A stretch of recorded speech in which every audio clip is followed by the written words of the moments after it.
Welcome to Workplace Psychology with Dr. Martha Greidick. I'm Dr. Martha Greidick. This podcast examines a wide variety of work-related issues through the lens of industrial and organizational psychology. And while many of the topics discussed here may be seen as intended for white-collar employees and their employers, in reality, the ideas presented here are applicable across organizations and industries. Additionally, many of the topics discussed here may be applicable outside of the workplace. I encourage you to examine what's presented here, apply what makes sense to you, and simply discard the rest. There is a great deal of research out there that supports the human need to connect with one another, whether that means simple interactions or actual physical touch. Unfortunately, the pandemic has brought many changes with it, and one of those changes was social distancing. With it, social distancing has reduced people's interactions with one another. And of course, it also reduced human touch. And while the type of touch that is acceptable with people in your personal life will be very different from what is acceptable at the workplace, the bottom line is that social distancing and the general lack of touch that so many have experienced over the last few years as a result of the pandemic has increased the feelings of isolation. Increased feelings of isolation and feeling being disconnected from others can have some serious effects on our life experience, both at the workplace and outside of the workplace. As if that in itself wasn't difficult enough, remote work can make the situation even worse by magnifying the feelings of being disconnected or isolated. Regardless of your current work situation, meaning whether you work remotely, whether you work on site, or have a hybrid type of working situation, it's important for you to connect with others. There are many benefits associated with us connecting with other people. Social benefits, the benefit of feeling like you belong. Belonging brings with it a feeling of being supported, and that's always a positive thing. Having strong connections with others can result in improved physical and psychological health. It can also improve teams at the workplace.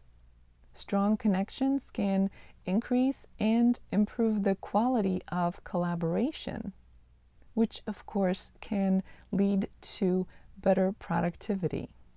And not surprisingly, having strong connections at the workplace can increase your overall job satisfaction.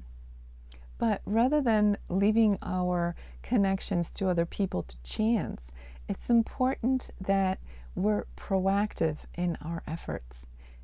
Being proactive means deliberate efforts in making strong connections at the workplace. The benefit of that is that we get to define those connections and to set boundaries, which can be beneficial for everyone involved.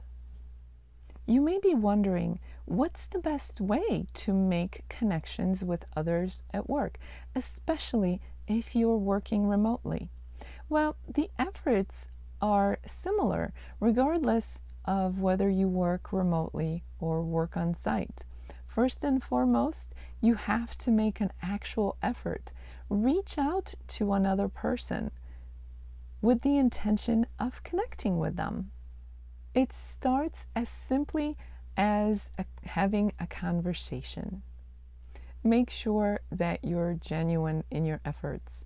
If you go into the situation with an agenda, especially an agenda that doesn't match that of the other person, this may backfire on you.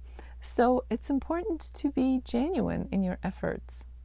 Be considerate and mindful.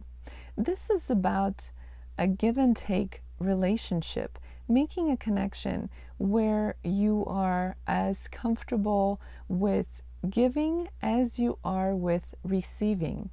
That could mean giving and receiving support.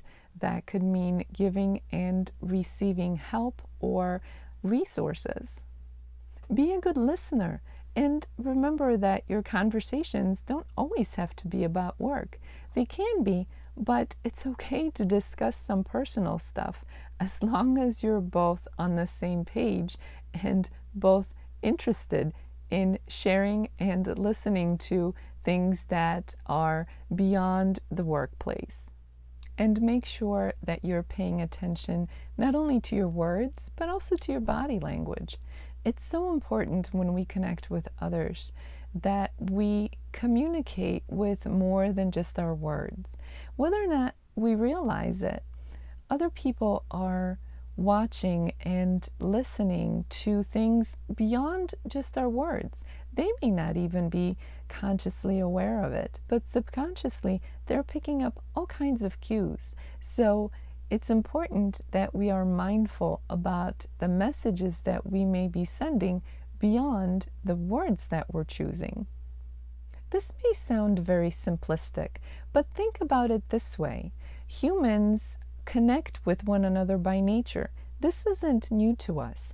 It's just that we've had a sort of an interruption with this whole pandemic event, which has lasted considerably longer than most, if not all of us, have expected.